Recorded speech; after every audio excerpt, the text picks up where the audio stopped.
नमस्कार, मी प्राची साळुंखे बुलेटिनमध्ये आपलं स्वागत करते आणि पुढील काही मिनिटात आपण घेणार आहोत महत्त्वाच्या बातम्यांचा वेगवान आढावा स्पीड न्यूजमध्ये। सातारा जिल्ह्यात पावसामुळे जनजीवन विस्कळीत झालंय। पाटण तालुक्यातील ढेबेवाडी परिसरातील वांग नदीवरील पूल वाहून गेल्याने धनावडेवाडी शिंदेवाडी गावातील लोक पुराच्या पाण्यात अडकली होती। त्यामुळे त्या गावातील 32 कुटुंबांतील 100हून अधिक लोकांना वाचवण्याचं आव्हान प्रशासनासमोर उभं होतं। त्याहूनही मोठं आव्हान या गावातील लहान बाळाला वाचवण्याचं होतं।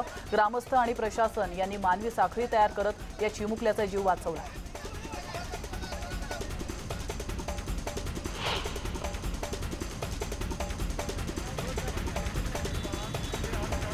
सांगलीत महापूर ओसरल्यानंतर पूरपट्ट्यात स्वच्छतेला सांगली महानगरपालिकेने गती दिली आहे। सांगलीत मुंबई, पुणे, पिंपरी, सोलापुरातून स्वच्छता दूत गेलेत। 50हून अधिक वाहनं आणि 150 कर्मचारी सांगलीत स्वच्छता करणार आहेत। पुराचं पाणी ओसरल्यास सुरुवात झाल्यानंतर महापालिकेकडून स्वच्छता, औषध आणि धूर फवारणी केली जाणार।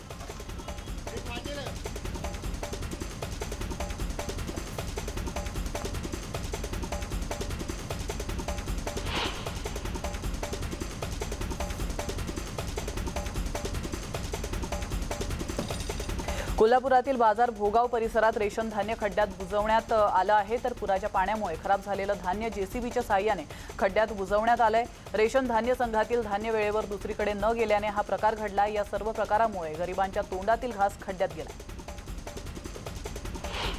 मुख्यमंत्री उद्धव ठाकरे गुरुवारी कोल्हापूर दौऱ्यावर आहेत। कोल्हापुरातील शिरोळ तालुक्याला भेट देणार आहेत। कोल्हापुरात ज्या भागांना पुराचा फटका बसलाय अशा नुकसानग्रस्त भागांची मुख्यमंत्री उद्धव ठाकरे पाहणी करणार आहेत। राज्यातील जनतेला महापुराचा मोठा फटका बसलाय। अशातच पूरग्रस्तांना वाऱ्यावर सोडून हे सरकार खुर्ची बचाव कार्यात व्यस्त असल्याची टीका गोपीचंद पडळकर यांनी केली आहे। ज्याप्रमाणे कर्ज बुडव्यास साखर कारखान्यांना 3800 कोटी देण्यासाठी सरकारी तिजोरी उघडली जाते, मग त्याचप्रमाणे मागील फडणवीस सरकारने केलेल्या मदतीप्रमाणे हे सरकार तातडीची मदत का करत नाहीये, असा सवाल गोपीचंद पडळकर यांनी विचारला। रत्नागिरी रायगड जिल्ह्यातील पूरग्रस्तांना शासनाबरोबरच अनेक सामाजिक संस्था, राजकीय पक्ष मदतीच करता सरसावलेले आहेत। तर प्रसिद्ध अभिनेत्री आणि शिवसेनेच्या नेत्या या सुद्धा पूरग्रस्त लोकांचे अश्रू पुसण्यासाठी बाहेर पडल्यात। शिवसेना नेत्या उर्मिला मातोंडकर यांनी पूरग्रस्त भागाची पाहणी करत महाड शहरालगत असणाऱ्या दादली गावाला भेट देऊन या गावातील कुटुंबियांना मदतीचा हात दिला। पूरग्रस्तांना 100% दिलासा देणारा निर्णय घेणार असल्याची माहिती मदत आणि पुनर्वसन मंत्री विजय वडेट्टीवार यांनी दिलेला आहे आणि कॅबिनेटच्या बैठकीत हा दिलासा देणारा निर्णय घेऊ असं त्यांनी म्हटलंय। एनडीआरएफच्या निकषापेक्षा अधिक मदत दिली जाणार असल्याचंही त्यांनी म्हटलंय।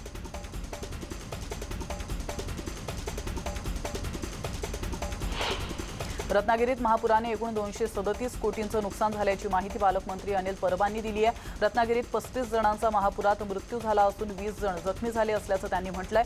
रत्नागिरी जिल्ह्यासाठी राज्य सरकार कॅबिनेटच्या बैठकीनंतर विशेष पॅकेज जाहीर करणार असल्याची माहिती परबांनी दिली। राज्यात बचाव कार्यासाठी एनडीआरएफच्या 16 टीम्स सध्या कार्यरत आहेत। आतापर्यंत 308 निवारा केंद्रात लोकांसाठी सुविधा करण्यात आली असून 2,51,000 लोक या केंद्रामध्ये आहेत। तर 4,38,000 नागरिकांना सुरक्षित स्थळी स्थलांतरित करण्यात आलं। रत्नागिरी जिल्ह्यातल्या खेड तालुक्यातील पोचरे बौद्धवाडीत एका रात्रीत हे गाव पोत्याचं नव्हतं झालंय। तर 7 घरांवर डोंगर कोसळून 17 जणांचा मृत्यू झाला। तिथे तब्बल 90 तास रेस्क्यू ऑपरेशन चाललं, मात्र त्यानंतर ते थांबवण्यात आलेलं आहे। तिथली स्मशान शांतता सध्या खूप काही बोलून जाते। अनेक जण पोरके झाले। डोक्यांवरचं छप्पर गेल्यानं आता राहायचं कुठे हा सुद्धा प्रश्न त्यांच्या समोर आहे। पोचरे बौद्धवाडीत झालेल्या दुर्घटनेच्या ठिकाणी अनेकांचं कुटुंब उद्ध्वस्त झाले। घरातील सर्वच्या सर्व माणसं हिरावली गेल्यानं अनेक जण अनाथ झाले।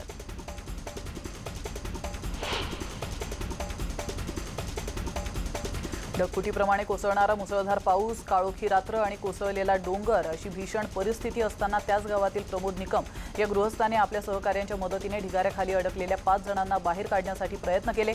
ढिगाऱ्याखाली 17 जण अडकले होते, तर 10 जण गंभीर जखमी झाले होते। कुणाच्याही मदतीची अपेक्षा न करता प्रमोद निकम यांनी एका 6 वर्षाच्या लहान मुलासह 5 जणांचे मृतदेह मातीच्या ढिगाऱ्याखालून बाहेर काढले।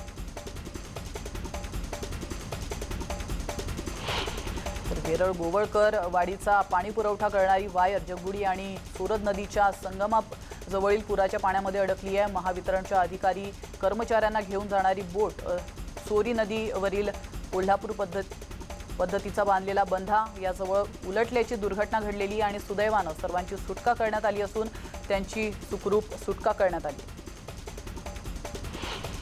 कोल्हापूर जिल्ह्यातील पन्हाळगडाच्या पायथ्याला दुसरं माळीण होता वाचलेला आहे। तर पन्हाळगडाच्या पायथ्याशी असणाऱ्या मंगळवार पेठमधील काही परिसरात पन्हाळाची तटबंदी कोसळत असल्याचं समोर आलं। रायगड जिल्ह्यातील महाड तालुक्यातील दादली गावाला महापुराचा जबर फटका बसलाय। अनेकांचे संसार उद्ध्वस्त झालेत। प्रकाश बटावले यांच्या घरातील सर्व साहित्य पुरात वाहून गेले। आता पूर ओसरलाय, मात्र या धक्क्यातून पूरग्रस्त अजूनही सावरलेले नाहीत।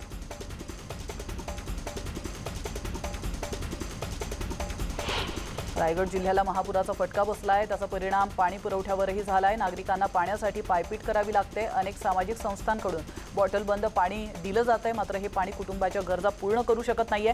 त्यामुळे CSIR आणि CSMCIR ही संस्था मदतीसाठी पुढे आलेली आहे आणि केंद्र सरकारच्या या संस्थेच्या माध्यमातून पूरग्रस्तांना मदत केली जाते। सातारा कोरेगाव मार्गावरील कृष्णा वेण्णा नदीवर असलेला कृष्णा पूल हा 106 वर्षांचा झालेला आहे। या पुलाची दुरावस्था झाली आहे। वाहतुकीच्या दृष्टीने हा पूल अत्यंत तोकडा पडत असल्याने या ठिकाणी तातडीने नवीन पर्यायी पूल उभारावा अशी मागणी जोर धरू लागली आहे। पालघरमधील मनोरवाडा भिवंडी या मार्गावरील ढेरजे नदीवरील पूल वाहतुकीसाठी धोकादायक बनलेला आहे। या मार्गावर मनोरकडून जाताना देहरजे, पिंजाळ, वैतरणा, तानसा, सैतानी, कामोठी या 6 नद्यांवरील दगडी पूल धोकादायक आहे। बुलढाण्यामधील शेगाव ते वरवट बकाल मार्गावरील खिरोडा येथील 19 लोकांचा बळी घेणारा इंग्रजकालीन पूल आजही दुर्लक्षित आहे। ठिकठिकाणी भेगा पडल्या असून इतकंच काय तर या पुलाला कठडे देखील बसवण्यात आलेले नाहीत। परभणीमध्ये रस्त्याची चाळण तर दुसरीकडे नदी नाल्यावर असलेले धोकादायक पूल यामुळे प्रवाशांना आपला जीव मुठीत घेऊन इथून प्रवास करावा लागतोय। आपण या दृश्यांच्या माध्यमातून देखील पाहू शकतो। परभणी तालुक्यातील जवळपास 7 ते 8 गावांना जोडणारा पिंगळगड पूल हा धोकादायक बनला आहे।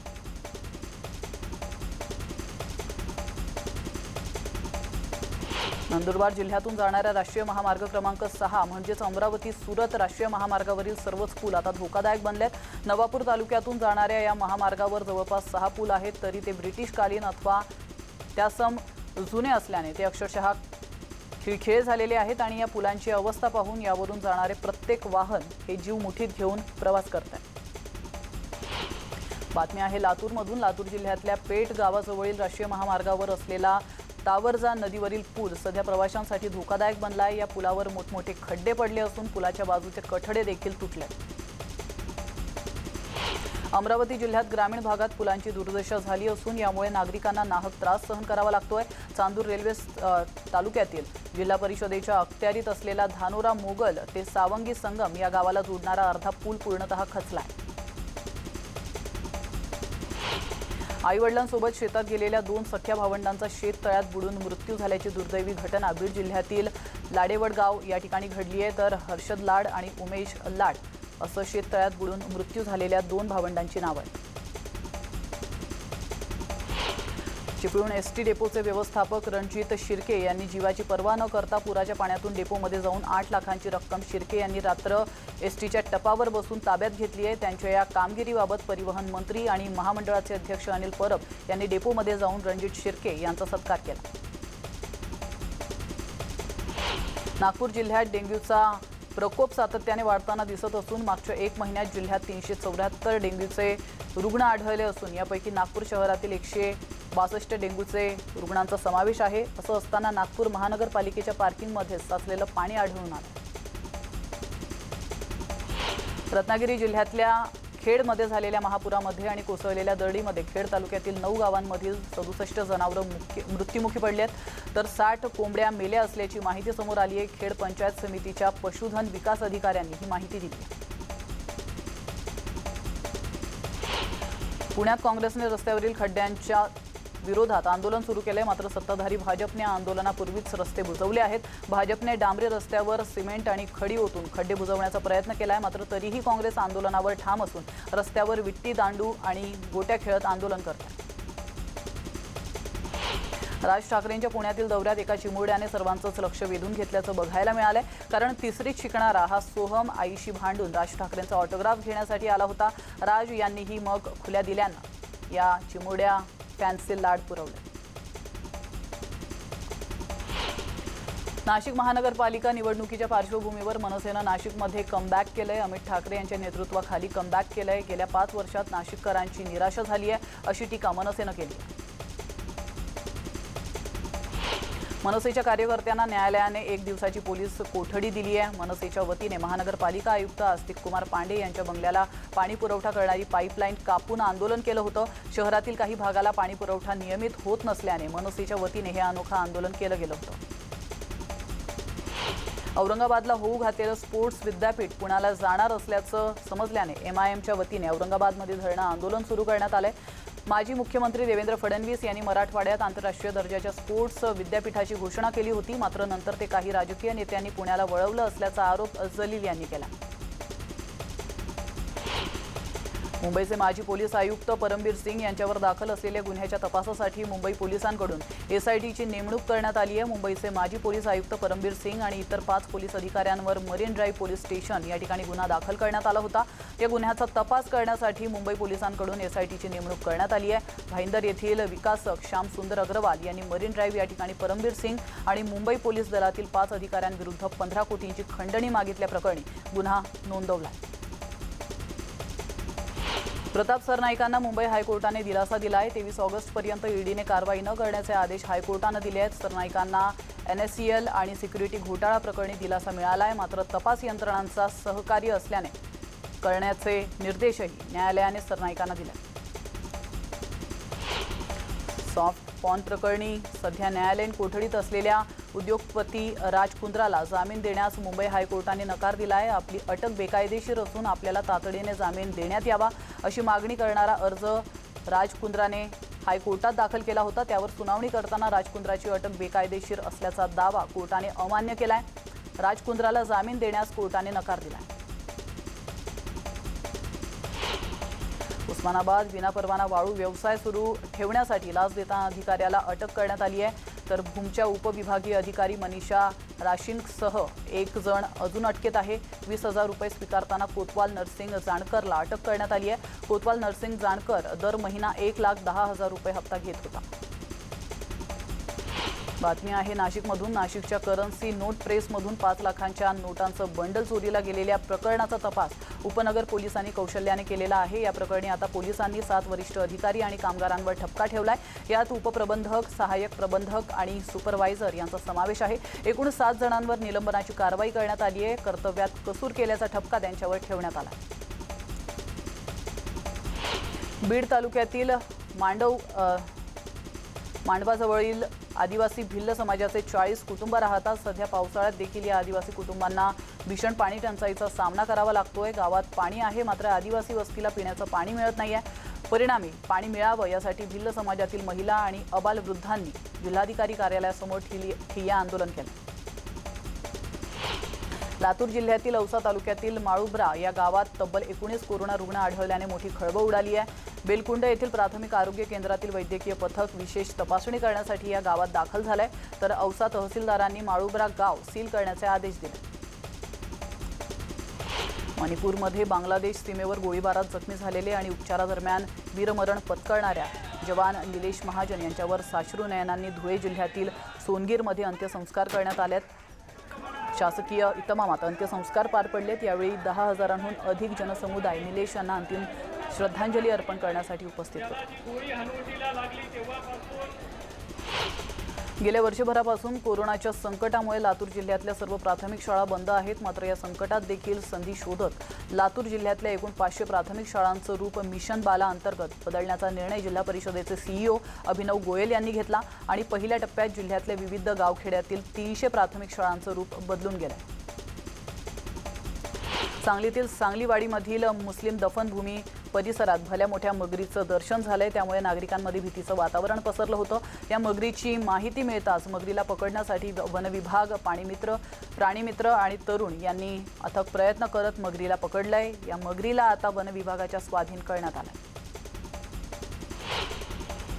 सध्या ताडोबाच्या बफर क्षेत्रातही व्याघ्र दर्शन होत असल्याने पर्यटक आनंदी झाल्यात। सुनील मेहता नामक पर्यटकाने चित्रित केलेला वाघ पावसात खेळत असल्याचा व्हिडिओ व्हायरल झालाय। ताडोबा अंधारी व्याघ्र प्रकल्पाची बफर भागातील पावसाळ्यातील श्रीमंती अवर्णनीय असल्याचं पर्यटकांचं मत आहे।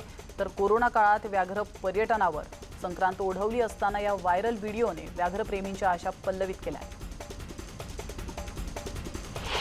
गुजरातमधल्या भावनगरमध्ये एक सुखद दृश्य पाहायला मिळालंय। थोडका नाही तर जवळपास 300 हरणांचा कळप रस्ता ओलांडताना आपण या दृश्यांच्या माध्यमातून पाहू शकतो। भावनगरच्या वेलादवर इथल्या कालियार अभयारण्यात या हरणांचा हा कळप दिसून आलाय।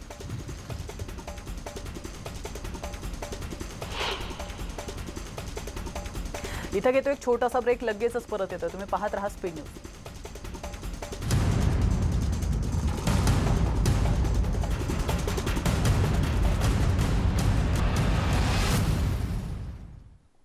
ब्रेक नंतर आपलं स्वागत आहे आणि पुन्हा एकदा आपण घेणार आहोत उर्वरित बातम्यांचा वेगवान आढावा। फायझर आणि ॲस्ट्राजेनेका लसींचे 2 डोस घेतल्यानंतर अँटीबॉडीजची पातळी 6 आठवड्यानंतर कमी होणं सुरू होत असल्याचं लॅन्सेट जर्नल या नामांकित सायन्स जर्नलमध्ये प्रसिद्ध करण्यात आलेलं आहे आणि 10 आठवड्यानंतर ती पातळी 50% कमी होऊ शकते असंही या अभ्यासानुसार म्हटलंय। लोकसभेत पॅगेसेसच्या मुद्द्यावर विरोधक चांगलेच आक्रमक झाले होते। त्यानंतर विरोधकांनी सत्ताधारी भाजप सरकारवर जोरदार टीका केली आहे। राहुल गांधी यांनी यावेळी भाजपवर जोरदार टीका केली आहे। पॅगेसेसच्या मुद्द्यावर बोलताना आमचा आवाज दाबण्याचा प्रयत्न केला जात असल्याचा आरोप यावेळी राहुल गांधी यांनी केलाय।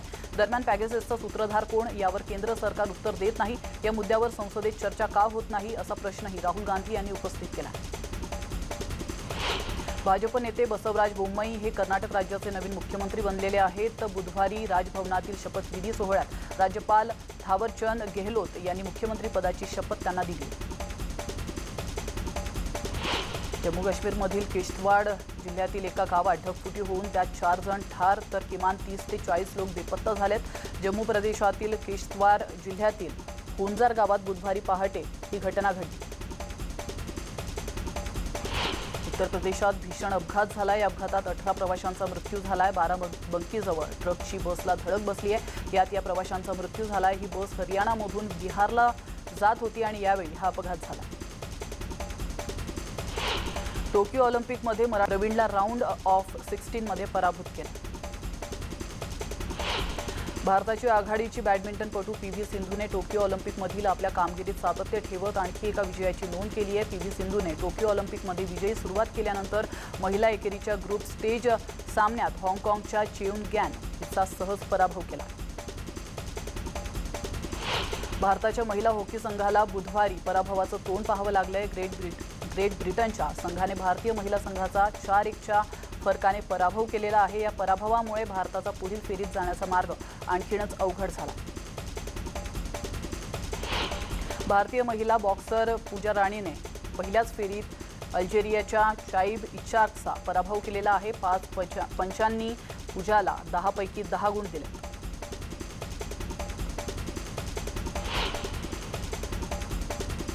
आणि यासोबतच वेळ झाली इथंच थांबण्याची, मात्र महत्त्वाच्या सर्व अपडेट्ससाठी न्यूज 18 लोकमतच्या यूट्यूब चॅनलला सबस्क्राईब करायला विसरू नका। आणि हो, कोरोनापासून स्वतःचं रक्षण करण्यासाठी घरातून बाहेर पडताना मास्क आठवणीने लावा। नमस्कार।